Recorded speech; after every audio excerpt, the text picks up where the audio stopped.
1955 সালের 16 এপ্রিল রহস্যজনকভাবে অসংখ্য লাশ কবর থেকে বাইরে চলে আসে। হতে পারে কেউ একজন কবর খুঁড়ে বের করেছিল এগুলো, না হয় তারা নিজেরা এসেছে কোনো অজানা রহস্যময়ভাবে। এখানে একজন পুলিশ অফিসার এই ঘটনার সাক্ষী হয়। ঠিক এর ৩৫ বছর পর সে পুলিশ অফিসারের পরিবার ভয়ঙ্কর ঘটনার সাথে জড়িত হয়। এই পুলিশ অফিসারের স্ত্রী জন্ম দিয়েছিল এক অভিশপ্ত শয়তানের সন্তান। একটি সুবিশাল অ্যাপার্টমেন্টে অসংখ্য মানুষের বসবাস। হঠাৎ একটি রাতে লিফট দুর্ঘটনায় শতাধিক মানুষের মৃত্যু। তবে এভাবে শুরু হয় ভীতিকর পরিস্থিতির। রহস্যময়ভাবে ভয়ঙ্কর জিনিসের আনাগোনা। ভয়াবহ মৃত্যুপুরীতে পরিণত হয়েছিল এই কলোনি। কথা বলছিলাম 2022-এ রিলিজ হওয়া মিষ্টি হরর জন্নার সিনেমা শয়তান স্ল্যাবস কমিউনিয়নের প্রসঙ্গে। চলুন জানা যাক তার ঘটনা প্রবাহ। মুভির শুরুতেই দেখা যায় একটি গাড়িতে করে 3 জন লোক যাচ্ছে। এর মধ্যেই বড় চুলওয়ালা লোকটাকে ধরে নিয়ে যাওয়া হচ্ছে মনে হচ্ছে বিশেষ কোনো কাজের জন্য। এই বড় চুলওয়ালা তান্ত্রিক টাইপের লোকটার নাম বুদিয়ান। সে একজন সাংবাদিক। 1955 সাল, লেম্বাং, পশ্চিম জাভা, ইন্দোনেশিয়া। এভাবে তারা একটি জঙ্গলঘেরা রাস্তা এবং আশেপাশে অসংখ্য কবর এইখান দিয়ে যাচ্ছিল তারা। কিছুক্ষণের মধ্যেই তারা একটি ফাঁকা জায়গায় চলে আসে। এটি ছিল সরকারি একটি ভবন। গাড়ি থেকে বুদিয়ানকে নামানো হলো। এখানে আগে থেকে দাঁড়িয়ে অপেক্ষা করছিল কেউ একজন বুদিয়ানের জন্য। এই লোকটার নাম হেরু। সে একজন পুলিশ অফিসার। তাছাড়া সাংবাদিক বুদিয়ানের বন্ধু হেরু। হেরুই বুদিয়ানকে এখানে এনেছে। হেরু জানাই, ঘরের ভেতর চলো, তোমাকে কিছু দেখানোর আছে বুদিয়ান। এভাবেই বুদিয়ান ঘরের ভেতর ঢুকেছিল। পেছন পেছন হেরুও এসেছিল। এখানে একটি রুমের মধ্যে ছিল ভয়ঙ্কর এবং অদ্ভুত জিনিস। বুদিয়ান দেখল এখানে অসংখ্য মৃতদেহ। তবে মৃতদেহগুলো ছিল পুরানো। মনে হচ্ছে কবর খুঁড়ে এগুলো বের করা হয়েছে। বুদিয়ান তো অবাক। কবর খুঁড়ে লাশ কে এখানে রাখলো? তখনই বুদিয়ান তার সাথে থাকা ক্যামেরা দিয়ে লাশগুলোর ছবি তুলে নিল। জঘন্য অবস্থা, দেহগুলো পচে গলে গেছে। বাইরে এসে হেরু জানিয়েছিল লাশগুলো নিজে থেকে এখানে এসেছে। হেরু দেখায় মাটিতে অসংখ্য ফুটপ্রিন্ট। মাটিতে এমন ছাপ তা দেখে মনে হচ্ছে এই লাশগুলো হেঁটে হেঁটে এখানে এসেছে। বুদিয়ান জানাই, এত অসম্ভব হেরু, লাশ কখনোই হাঁটতে পারে না। এখানে অবশ্যই মারাত্মক একটা টুইস্ট রয়েছে। তো হেরু জানাই, তোমাকে এখানে এনেছি তার কারণ হলো তুমি এই লাশের ব্যাপারটা তোমার পত্রিকায় নিউজ করে জানাজানি করে দাও পুরো ইন্দোনেশিয়ায়। এবার লাশগুলো আবারও দেখানো হয়। অদ্ভুত সকল দেহগুলো উপর হয়ে আছে এবং দেখা যায় সামনে দেওয়ালে ঝোলানো একটি মহিলার ভাস্কর্য। বোঝা যাচ্ছে এই পেইন্টিংয়ে থাকা মহিলা সম্পৃক্ত এই সকল ঘটনার সাথে। এইভাবেই সিন কাট হয়ে দেখানো হয় 1955 সাল থেকে 1954 সালের 15 এপ্রিল জাকার্তা শহর, ইন্দোনেশিয়া। একটি অফিসে রিনি নাম করে একটি প্রাপ্তবয়স্ক মেয়ে বসে আছে। সে এখানে চাকরি করত। তবে দুঃখজনক হলো রিনির চাকরিটা চলে যায়। কারণ হলো রিনির শিক্ষাগত যোগ্যতা কম, যতটা এই চাকরির জন্য দরকার। তাছাড়া এমনিতে রিনি কিন্তু মোটামুটি শিক্ষিত ছিল। এখানে অফিসার ম্যাডাম জানিয়েছিল তোমার উচিত এই ছোট চাকরি না করে এখন পড়াশোনা করা, তারপর তুমি এমনিতেই বড় পদের চাকরি পেয়ে যাবে। তাই সময় নষ্ট না করে বড় একটি বিশ্ববিদ্যালয়ে ভর্তি হয়ে যাও এবং ভালো একটি ডিগ্রি অর্জন করো। এসব কথাবার্তা শেষ করে রিনি দাঁড়িয়েছিল বাস স্টপে। এখানে ফেরিওয়ালা সাথে ছোট ছোট বাচ্চারা খবরের কাগজ বিক্রি করছিল। তারা জোরে জোরে একটি নিউজ বলছিল জাকার্তার দিকে ধেয়ে আসছে বিশাল সাইক্লোন বা ঘূর্ণিঝড়। তাছাড়া আরও একটি আতঙ্কিত সতর্কবার্তা হলো পুরো ইন্দোনেশিয়া জুড়ে রহস্যময় স্নাইপারদের থেকে সাবধান। কোনো এক স্নাইপার রহস্যময়ভাবে মানুষ হত্যা করছে বিনা দোষে। এই স্নাইপারের ঘটনাটা মনে রাখবেন। এভাবে রিনি বাসে চড়ে বসল এবং মন খারাপ করে যাচ্ছিল বাসার দিকে। বাস এক পর্যায়ে একটি ফাঁকা স্থানে দাঁড়ালো। রিনির সাথে আরও অনেকগুলো লোক নেমে গেল বাস থেকে এবং সামনে ফাঁকা মাঠের মধ্যে দেখা যায় একটি 14 তলা বিশাল আকৃতির বিল্ডিং। এটাকে বলা হয় অ্যাপার্টমেন্ট। এই অঞ্চলটা বা পুরো এরিয়ার নাম হলো মান্দারা অ্যাপার্টমেন্ট। এটা কিন্তু এত বড় একটি অ্যাপার্টমেন্ট যে কয়েক হাজার মানুষ বসবাস করে এখানে। রিনি এবং তার পরিবার এখানেই থাকে। এভাবেই বাকিরা সহ রিনিও লিফটে করে উপরের দিকে যাচ্ছিল। এখানে অসংখ্য পরিবার বাস করে। লিফট থেকে নেমে রিনি তার ঘরের দিকে যাচ্ছিল। তখনই রিনির সাথে দেখা হয় উইসুন নাম করে একটি বাচ্চার। উইসুনের সাথে তার মা আছে, কিন্তু সে বোবা, কথা বলতে পারে না। তারা যাচ্ছে অ্যাপার্টমেন্টের নিচে। রিনি তো তাদের রুমে চলে গেল। এদিকে বাইরে 3 জন ছেলে, তারা খুবই ঘনিষ্ঠ বন্ধু। এ হলো বন্দি, এটা আরি এবং এটা আব্দুল্লাহ। এখানে বন্দি কিন্তু মাটি খুঁড়ছিল। মাটির মধ্যে তারা একটি কবরের সমাধিস্থল খুঁজে পেয়েছে, বা সেরকম কিছু একটা মনে হচ্ছিল তাদের। আসল কথা হলো খেয়ে দিয়ে তাদের আর কোনো কাজ নেই। এভাবেই তারা সময় কাটায়। এরই মধ্যে পেছন থেকে আসতে দেখা যায় আরির বাবাকে। আরির বাবা এসেই তো আরিকে থাপ্পড় মেরে ফেলে দেয়। বলা হয়, সারাদিন তোমার ঘুরে বেড়ানো, তাই না? কাজ করতে করতে জীবন যায় আমার। আসল কথা হলো, আরির বাবা ছিল বদমেজাজি। সবসময় আরিকে এবং তার মাকে মারধর করত ছোট ছোট বিষয়ে। এখানে এই মেয়েটা হলো আরির ছোট বোন। আরিকে বলা হয়, এখনই বাসায় যা, খাবার রান্না কর। তাছাড়া আরির মাও কিন্তু অসুস্থ ছিল। এভাবে আরি চলে যাচ্ছিল অ্যাপার্টমেন্টের দিকে তার বোনকে সাথে করে। এদিকে অ্যাপার্টমেন্টের সামনে একটা ছেলেকে দেখা যায়, তার নাম হলো টনি, এবং একটি মেয়ে হেঁটে যাচ্ছিল। সেও এই বিশাল আকৃতির অ্যাপার্টমেন্টেই থাকে, নতুন এসেছে এখানে। মেয়েটা ভেতরে যাওয়ার সময় কিছু ছেলেরা তাকে ডিস্টার্ব করেছিল। আসলে এই মেয়েটা নোংরা কাজ করত, যাকে পতিতা বলা হয়।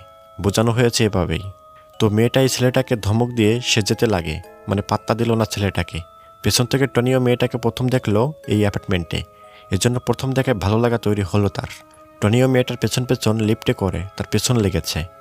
মেয়েটা বুঝতে পারে ছেলেটা তার পেছন লেগেছে বা কথা বলতে চায়। তখনই মেয়েটা পেছনে ঘুরে তাকায় এবং টনির কাছে জানতে চাই সে তাকে ফলো করছে কেন। টনি জানাই, তোমাকে ছেলেগুলো ডিস্টার্ব করেছিল, এজন্য আমি সাহায্য করতে চাচ্ছিলাম তোমাকে, কিন্তু তুমি তো নিজেই সামলে নিলে। এভাবে জানাজানি হয়। তারা একই অ্যাপার্টমেন্টে থাকে এবং এই মেয়েটা নতুন এসেছে 7 দিন হলো। এখানে মেয়েটা তার নাম জানাই, তার নাম হলো তারি। তো টনি তো ফিরে যাচ্ছিল, তখনই তারি পেছন থেকে ডাক দিয়ে জানাই, চাইলে একটু উপকার করতে পারো আমার রেডিওটা নষ্ট হয়ে গেছে, পারলে এটা ঠিক করে আমাকে দিও। তারি রেডিওটা টনিকে দিল, আর টনি তো এটা পেয়ে খুশিতে গদগদ হয়ে পড়ল এবং তাদের রুমে চলে আসলো। কিছুক্ষণ পরে দেখা যায় রিনি বন্দি এখানে, তারা খাবার টেবিলে ছিল। আসলে রিনির 2 ভাই বন্দি এবং টনি। তবে তাদের আরেকটি ভাই ছিল, কিন্তু সে কোনো এক কারণে গায়েব হয়ে গেছে বা হারিয়ে গিয়েছিল, যাকে নিখোঁজ বলা হয়, যার রহস্যময় শেষে রিভিল করব। তো তখনই তাদের বাবা কাজ শেষ করে ফিরল। রিনি জানাই, খাবার রেডি আছে, খেতে বসতে পারো।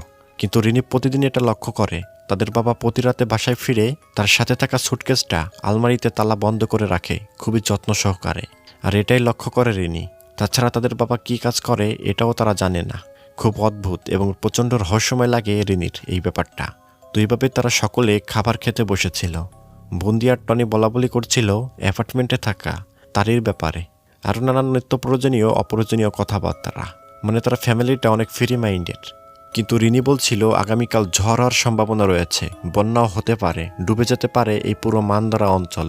আমি চিন্তিত যে এই বিশাল অ্যাপার্টমেন্টটা সমুদ্রের একেবারে কাছে। কাল যদি ঝড় বৃষ্টি হয় তাহলে তো অ্যাপার্টমেন্টের নিচে ডুবে যাবে আর আমরা পড়ব বিপদে।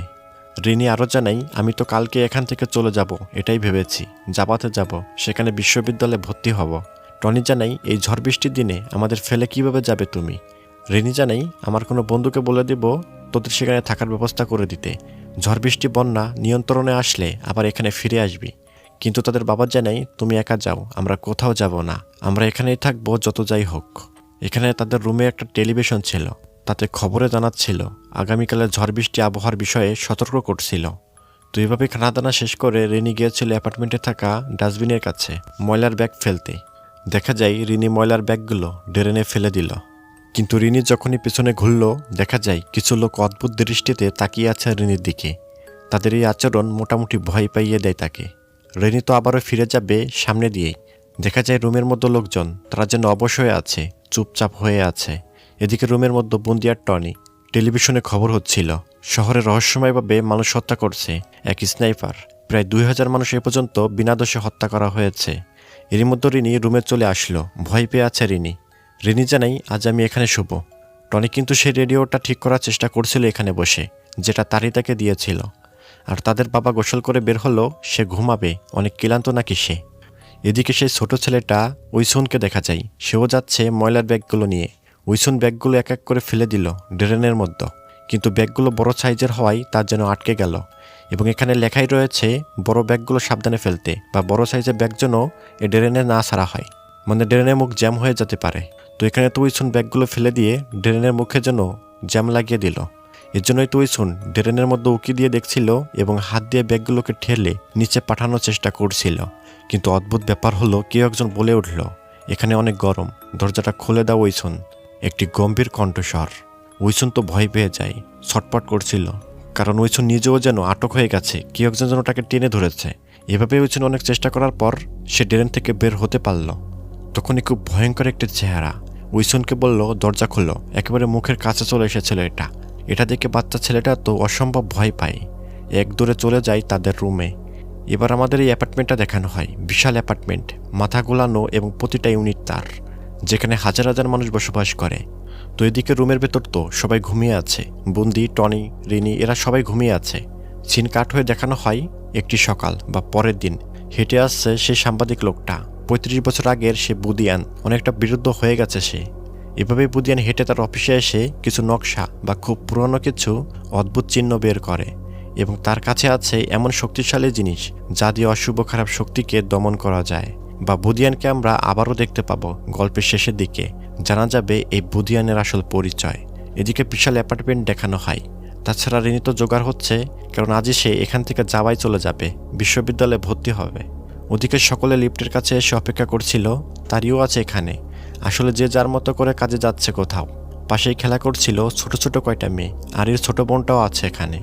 তখন এই লিফটের সামনে দাঁড়িয়ে থাকা একটা মহিলার ওয়ালেট থেকে অনেকগুলো কয়েন নিচে পড়ে যায়, এবং একটি ফাটল দিয়ে বাকি কয়েনগুলো লিফটের নিচে চলে গেল।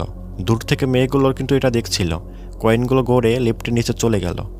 অন্যদিকে উপরে আরির বাবা তার অসুস্থ স্ত্রীকে বকাচকা মারধর করছিল। আরিকও পিটিয়েছিল তার বাবা। বাইরে তো অপেক্ষা করছিল তার বন্ধুরা, মানে বন্দি এবং আবদুল্লাহ। এভাবে আরি মারধর খেয়ে পালিয়ে যাচ্ছিল তার বাবার থেকে। তারা তো নেমে আসছিল সিঁড়ি বেয়ে পালাচ্ছিল, কারণ তার বাবা যদি ধরতে পারে তাহলে বেদরম পিটাবে। আরিরা তো মানে তারা তিনজন সিঁড়িতে নামছে, কারণ তার বাবা নিশ্চিত লিফটে করে নামবে এবং তাদের ধরে বেদরম পিটাবে। এদিকে লিফটের মধ্যে টনির বাবা, সাথে উইসুন এবং তার বোবা মা। অনেক বেশি পরিমাণ লোক উঠেছে লিফটে, ওভারলোড হয়ে গেছে। অন্য ফ্লোরে যারা লিফটের জন্য অপেক্ষা করছিল তারা দেখলো লিফট আসেনি। তারা বুঝতে পারলো লিফট আবারও খারাপ হয়ে গেছে, বন্ধ হয়ে গেছে হয়তো। এদিকে সেই মেয়েগুলো দেখলো লিফটের দরজা খুলে গেছে, কিন্তু লিফট আসেনি। কিন্তু দেখা যাচ্ছে লিফটের নিচে পড়ে আছে সেই কয়েনগুলো। মেয়েগুলো কিন্তু তখনই নেমে গেল কয়েনগুলো কুড়াতে। তারা তো কয়েনগুলো কুড়ানো নিয়ে ব্যস্ত ছিল খুবই। ওদিকে লিফট কিন্তু সত্যি আটকে গেছে। সবাই তো আতঙ্কিত হয়ে শোরগোল করতে ধরে। এখানে টনির বাবাও আছে, উইসুন এবং তার মাও আছে। দরজাটা কোনো রকম একটু ফাঁকা করতে পেরেছিল তারা সকলে মিলে, তাই সামান্য ফাঁকা দিয়ে উইসুন বের হতে পারল, বাচ্চা ছেলে বলে। কিন্তু আটক হয়ে রয়েছে উইসুনের মা, টনির বাবাও, সাথে অন্য বাকি মানুষজন। এদিকে সেই মেয়েগুলো এখনও কয়েন করাচ্ছে। আরির বোন উইনি, সে তো বের হয়ে গিয়েছিল আগে থেকেই, এবং বাকিদের বের হতে জানাই। চিৎকার করে বলছিল তোরা বের হ, লিফট চলে আসলে মারা পড়বি। তখনই সিঁড়িতে নেমে আসছিল আরিরা। তারা দেখলো এক ভয়ঙ্কর দৃশ্য। আরির বোন উইনি তাদের বের হতে বলার মধ্যেই লিফট এসে আশ্রে পড়েছিল। ঠিক এভাবেই নিচে থাকা মেয়েগুলো চরম কষ্টদায়ক মৃত্যুতে মারা পড়ল। রক্ত ছিটকে লেগেছিল বেঁচে থাকা মেয়েটার গায়ে। রাতের বেলা পুরো অ্যাপার্টমেন্ট জুড়ে শোকের ছায়া। লিফট ছেড়ে শতাধিক মানুষ মারা গেছে, মৃতদের গোসল করানো হচ্ছিল। দেখা যায় আরির বাবাও মারা গিয়েছে, তাকে গোসল করিয়ে কাফন পরানো হচ্ছিল। কাল সকালে দাফন করা হবে। তবে ঘটনাচক্রে টনির বাবা কিন্তু বেঁচে গেছে, তার শুধু একটা পা ভেঙে গিয়েছিল। রিনি জানাই আমি উইন্সুর কাছে যাচ্ছি ওর দেখভাল করতে, ওর তো মা মারা গেছে। আর তাছাড়া অনেক রাত হয়ে গেছে, লাশগুলো দাফন করতে কাল অবধি অপেক্ষা করতে হবে। এভাবে রিনি আসতে ধরে উইন্সুর দিকে। সুবিশাল বিল্ডিং যেন মৃত, কেমন যেন গম্ভীর একটা গা ছমছমে পরিবেশ তৈরি করে দাঁড়িয়ে আছে। মারা যাওয়া প্রতিটা রুমে লাশের পাশে কোরআন তেলাওয়াত করছিল এবং দোয়া পড়া হচ্ছিল। এদিকে বাইরে তো মুষলধারে বৃষ্টি হচ্ছে, অনবরত ঝড় বৃষ্টি। বাস স্টপে দাঁড়িয়ে আছে বুদিয়ান। বাস ড্রাইভারকে জানাই বাস কি মান্দারা অ্যাপার্টমেন্টে যাবে কিনা। তবে বাসের ড্রাইভার বলল ওদিকে শুনছি বন্যা হবে, বাস ওদিকে যাবে না। একটি পরে একটি ট্যাক্সিও এখানে এসেছিল, কিন্তু ট্যাক্সিওয়ালা অ্যাপার্টমেন্টের দিকে যাবে না, কোনো মতে যাবে না, কারণ ওদিকে তো বন্যা হবে। তাছাড়া অ্যাপার্টমেন্ট ছিল সমুদ্র উপকূলীয় অঞ্চলে। তবে বুদিয়ানকে দেখে মনে হয় তার জন্য জরুরি অ্যাপার্টমেন্টে যাওয়া। পাশে দাঁড়িয়ে থাকা লোকটা জানাই শুনেছি অ্যাপার্টমেন্টে বহু লোক লিফটের দুর্ঘটনায় মারা গেছে। বুদিয়ান জানাই লিফটের চেয়ে আরও ভয়ঙ্কর ঘটনা ঘটতে চলেছে ওখানে। আমার ওখানে যেতেই হবে আজ রাতে, যেভাবেই হোক। এদিকে টনি এসেছিল তারির কাছে রেডিও নিয়ে। টনি জানাই তোমার রেডিও ঠিক করে ফেলেছি, এই নাও। তারি চুপচাপ রেডিওটা নিয়ে নিল। মানে টনিকে তেমন কথা বাড়ানোর সুযোগ দিল না সে। টনি তো চলে যায়। দরজা বন্ধ করে দিয়ে তারি রেডিওটা চালিয়েছিল এবং লাইভে কনসার্ট শো শুনছিল, মানে গানের একটি শো। কিন্তু এক পর্যায়ে রেডিওর ভেতর থেকে শোনা যাচ্ছে তারির নিজের কণ্ঠ। ভেতর থেকে বলছে কবরটা অনেক ছোট, পোকামাকড় আমার মাংস কুড়ে কুড়ে খাচ্ছে, আমি নড়তে পারছি না, হাত পা বাঁধা। বড়ই অদ্ভুত ভয়াবহ কথাগুলো। তখনই তারি শুনতে পাচ্ছে তার রুমের জন্য নিজেরই কাতরানি আওয়াজ। দেখা গেল একটি তাকের উপর তারির মতো দেখতে একটি মেয়ে অবয়ব, হাত পা উল্টো ভাঁজ হয়ে ভেঙে চুরে আছে। এটা থেকে মারাত্মক ভয় পেয়ে চিৎকার করে রুম থেকে বের হয়ে যায় তারি। দরজা খুলে দেখা গেল দাঁড়িয়ে আছে টনি। তবে তারি টনিকে কিছুই বলল না, শুধু বলল, টনি এই রেডিওটা নিয়ে যাও সাথে করে, হয় নিজের কাছে রাখো, না হয় এটা কোথাও ফেলে দিও।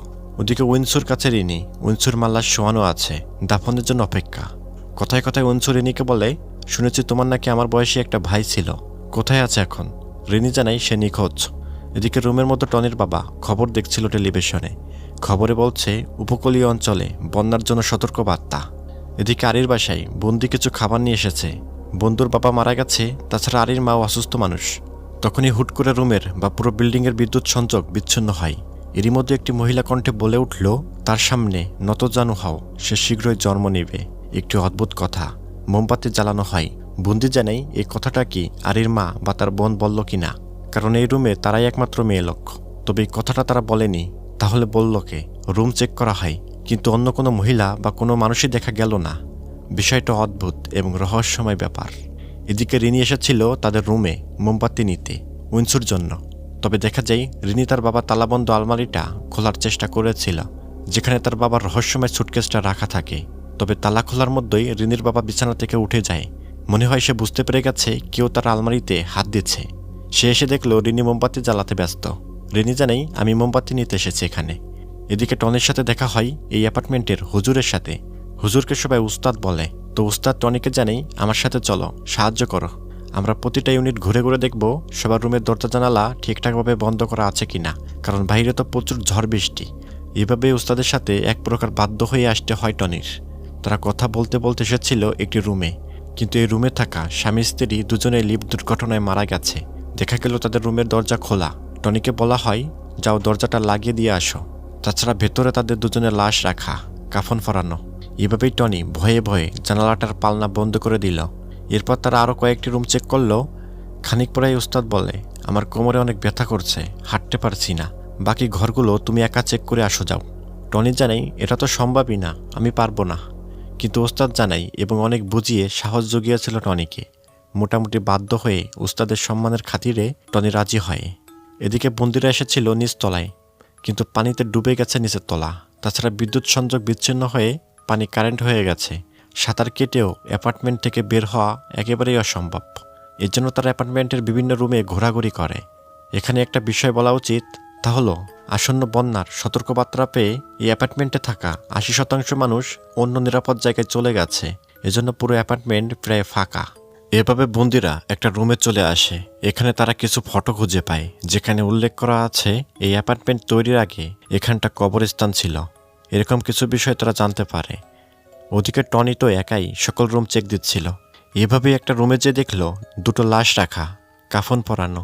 কিন্তু টনি দেখলো লাশগুলো যেন টনির দিকে ঘুরে তাকালো। বিষয়টা কিন্তু টনি লক্ষ্য করেছিল।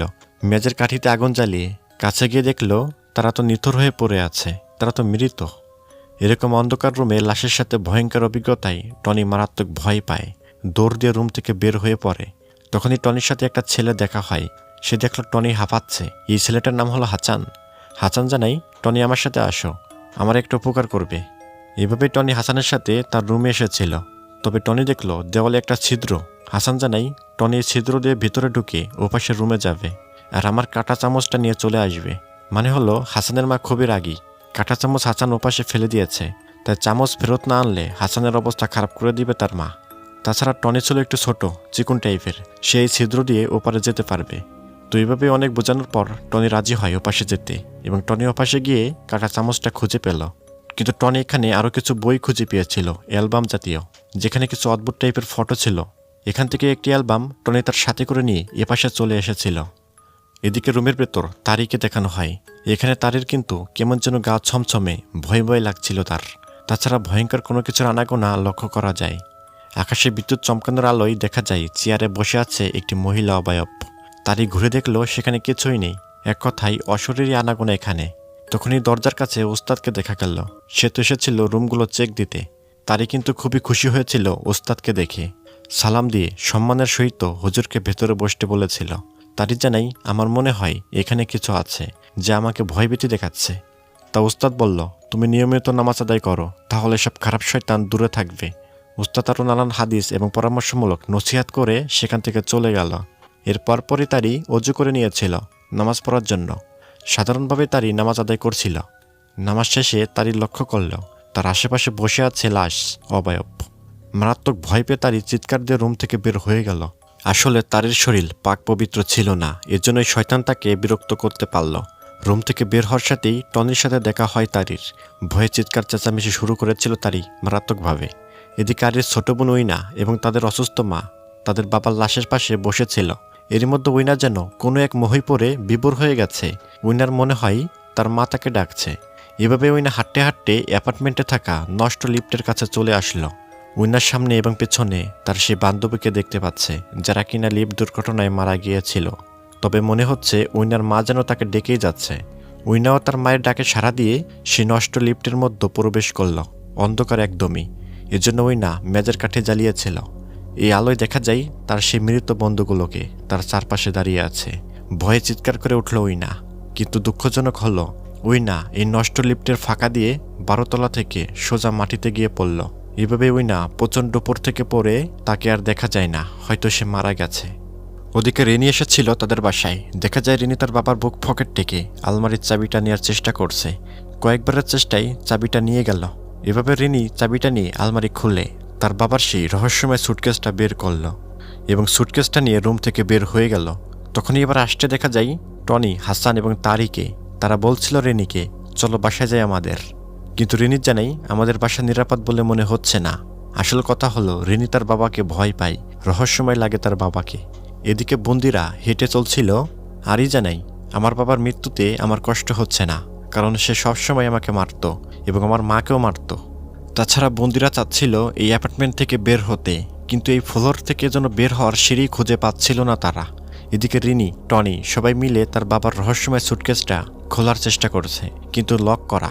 হাসান সহ সকলে চেষ্টা করছিল তাদের ভুলভাল পিন দিয়ে, কিন্তু পিনকোড কখনোই মেলে না। তবে অনেক চেষ্টা করার পর উইসুন 3টা শূন্য দিতে বলল এবং উইসুনের বলা কোড 3টা শূন্য মিলানোর পর সুটকেসটা খুলে গেল। তাছাড়া টনি যে ফটো অ্যালবামটা সাথে করে এনেছিল সেগুলো রিনিকে দেখানো হলো। এখানে অ্যালবামে অদ্ভুত পোশাক পরা এক মহিলা, লেখা আছে তার নাম রামিনম। কিন্তু রিনি জানাই এটা আমাদের মায়ের ছবি হয়তো, মানে হলো তাদের মা ছিল একজন গায়িকা, শিল্পী। এই ফটোটা তাদের মায়ের বলে মনে হচ্ছে রিনির। এখানে গভীর একটা রহস্য লুকিয়ে আছে, যেটা আমরা গল্পের শেষের দিকে জানতে পারবো। তো এদিকে সুটকেসটা তো খুলতে পেরেছিল তারা, তবে অদ্ভুত এবং ভয়াবহ ব্যাপার হলো এই সুটকেসের মধ্যে অসংখ্য হাতের আঙ্গুল, মানুষের হাতের আঙ্গুল। অদ্ভুত ব্যাপার এটা। তাদের বাবা আসলে কে, কেনই বা এই সুটকেসে এমন জিনিস? রিনি জানাই আমাদের এখান থেকে বের হতে হবে এখনই। সবাই তো দৌড়ে যাচ্ছিল অ্যাপার্টমেন্ট থেকে বের হয়ে পালাতে। এক পর্যায়ে তারা 2 দলে বিভক্ত হয়ে পড়ল, কারণ রিনি জানাই আমার ভাই বন্দিকে ছাড়া আমি কোথাও যাব না। টনিকে বলা হয় তুই খোঁজ বন্দিকে। এজন্য হাসান এবং তারই সিদ্ধান্ত নেয় তারা আলাদা করে পালাবে। রিনি, টনি এবং উইসুন বন্দিকে খুঁজতে বের হয়। এদিকে বন্দি এবং তার বন্ধুরা মিলে আটকা পড়ে গেছে, কারণ তারা নিচের নামার সিঁড়ি খুঁজে পাচ্ছে না। কোন সিঁড়ি দিয়ে এখানে তারা উঠেছিল তাও খুঁজে পাচ্ছে না। বিষয়টা অদ্ভুত, কেমন এক মায়াজালের মোহে পড়ে গেছে তারা। টনিরা তো বন্দিকে পাগলের মতো খুঁজছে। তারা এসেছিল আরিদের বাসায়। এখানে আরির বাবার লাশ পড়ে আছে, পাশে একটি মেয়েকে হেঁটে যেতে দেখা গেল। মনে হলো ওটা উইনি, কিন্তু তা যেন কোথাও মিলে গেল, অদৃশ্য হয়ে গেল। তখনই এই ঘরের ভেতরে জীবিত কেউ নেই। আবার দেখা যায় আরির মা গলায় ফাঁস নিয়ে অবস্থায় ঝুলে আছে, ভয়ঙ্কর মৃত্যু নিশ্চয়ই। এদিকে বন্দি, আরি, আবদুল্লাহ সবাই প্ল্যান করে আমরা প্রতিটা রুম ঘুরে ঘুরে দেখব, কেননা কোনো রুমের মধ্যে গোপন সিঁড়ি তো থাকবেই, যেটা দিয়ে এখান থেকে নিচে নামা সম্ভব। এভাবেই তারা একটা রুমের মধ্যে চলে যায়। বন্দি এগোচ্ছিল, কিন্তু দেখা যায় চেয়ারে বসে আছে একটি বাচ্চা মতো ছেলে। তবে অদ্ভুত হলো এই বাচ্চাকে দেখে বন্দি এতটা ভয় পেয়েছিল, ভয়ে সে বাকরুদ্ধ হয়ে যায়, কথাই বলতে পারে না। বন্দি তো দৌড় লাগায়। এরই মধ্যে সেখানে রিনি, টনি চলে আসে। বন্দি জানাই এখানে কেউ আছে। টনিরা তো তখনই রুমের মধ্যে ঢুকে পড়ে। তারাও দেখতে পায় সেখানে বসা একটি বাচ্চা ছেলে। এই ছেলেটাকে দেখে রিনিও চিৎকার করল, কিন্তু বাচ্চাটি কথা বলতে পারে না। এবং জানা যায় এটাই হলো রিনির সেই নিখোঁজ হওয়া ভাইটা। এতদিন সে কোথায় ছিল, কে তাকে পালিত করেছে?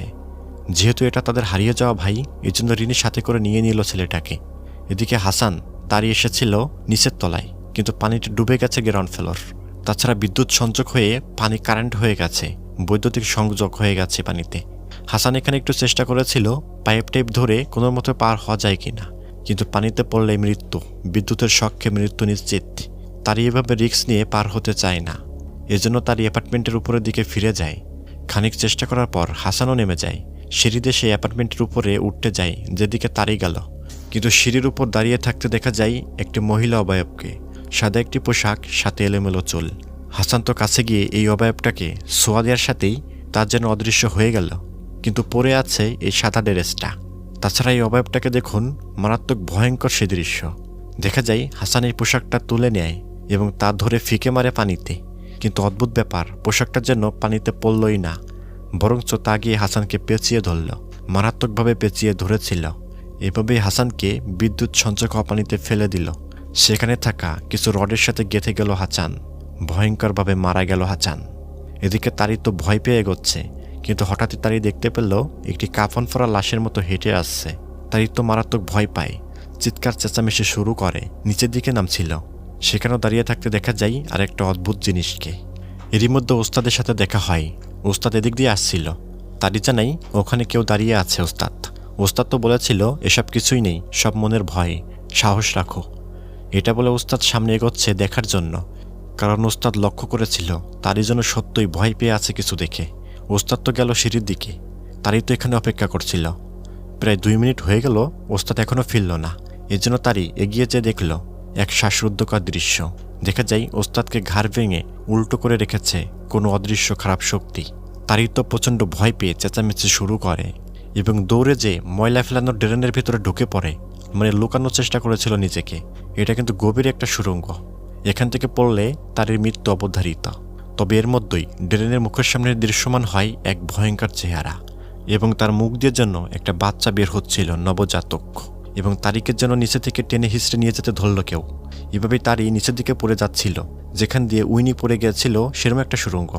এরই এক পর্যায়ে তারির পা ভেঙে উল্টো ভাঁজ হয়ে সবচেয়ে কষ্টদায়ক মৃত্যুর কোলে ঢলে পড়ল সে, মারা গেল নৃশংসভাবে। এদিকে রিনি, টনি তাদের ছোট ভাই পালাতে চেষ্টা করছিল। সামনেই দেখা হয় তাদের বাবার সাথে। তার বাবাকে দেখার সাথেই রিনি জানাই, আমাদের মেরো না, আমাদের ছেড়ে দাও বাবা। কিন্তু রিনির বাবা জানাই, আমি তোমাদের মারব কেন, আমি তো তোমাদের ভালোবাসি, তোমরা তো আমার সন্তান, তোমাদের জন্যই তো আমি এতদিন রহস্যময়ভাবে মানুষ হত্যা করেছি, কোনো একটি শক্তি এবং অভিশাপ থামানোর জন্য। তাছাড়া আমার সব ভুল হয়েছে, তোমার মাকে ওর সাথে কালো জাদুর চুক্তি করিয়ে সেই অভিশপ্ত শয়তান আমাদের পিছু নিয়েছে।